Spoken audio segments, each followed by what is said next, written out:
Hello, everybody. This is Pastor Willie, and this is the encouraging word for today. The topic today is false teaching. False teaching is a strategy of Satan. Satan always sows weed seed among the good seed. And then when it's planted, it grows up with the good seed, with the wheat. Satan's strategy is to plant doubts and false doctrines. And we're going to learn today how to recognize false doctrine. So let's go to the story of Paul.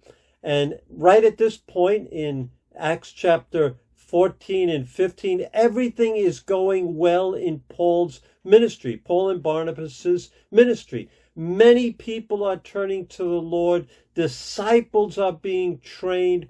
Churches are being planted. Elders are being committed to God and appointed to churches. It's an exciting time of kingdom expansion.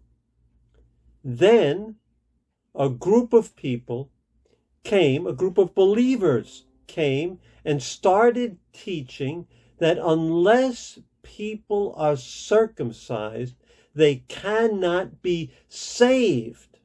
Unless you're circumcised, you cannot be saved. And a big argument develops between this group that came in, of believers that came in, and Paul and Barnabas. And Luke, who's writing the book of Acts, describes it as a sharp dispute, like a surgeon's knife, threatening to cut things apart.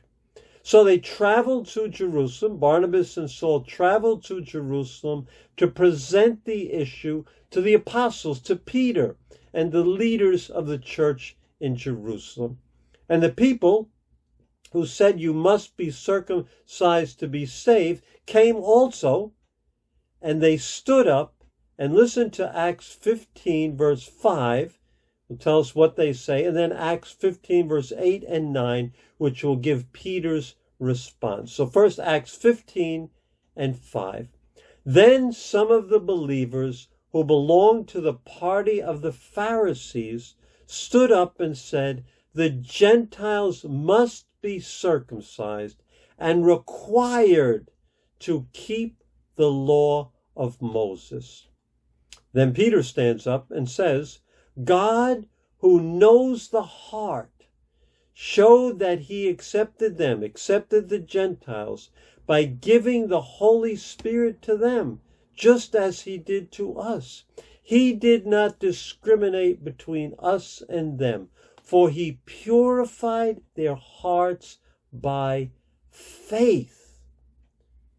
There are certain keys here. If we break it down, if we dissect it, we will see the keys to recognizing false doctrines. First, everything is going well. When everything is going well, be on alert. Satan is going to come in and attack, not from the front, but through false doctrine that will work its way in and stifle the movement of God. So first key is when things are going well. Second key is notice that the false doctrine comes from within the church, from fellow believers, people who had been Jews and Pharisees, but now are believers in Jesus Christ, real believers in Jesus Christ, sincere believers in Jesus Christ. So the false doctrine doesn't come from some witch like Simon the sorcerer or some false Greek religion. It comes from within the church, from believers. Number 3, the people who bring false doctrine are sincere. They're sincerely wrong, but they're not evil. They think they are right. Number 4, they use terms like must. You must be circumcised. You must be required to follow the law of Moses. Must and required. It's my way or the highway. And it creates a religious burden, a stress on people. Number 5, it creates division. Now there are two groups against each other, arguing, a sharp dispute. That's telltale sign that Satan is at work. When there's a lack of unity, when there's division. So Peter stands up and gives the correct way to look at it. He says it is by faith alone that people are saved. Nothing can be added to that at all. He said, God who knows the heart. God knows the heart. You can't tell by looking at someone's external what they are doing. Show that he accepted them by giving the Holy Spirit to them just as us. For he purified their hearts by faith. By faith. It's by faith alone. Nothing added to faith. Faith alone for salvation. No dress code. No special type of ritual, no special day of the week. It doesn't have to be Sunday or Saturday or whatever day you pick. No special hat that women have to wear, no hair length, no lack of a beard or presence of a beard, no tie or lack of a tie, no special experience like falling down under the Holy Spirit.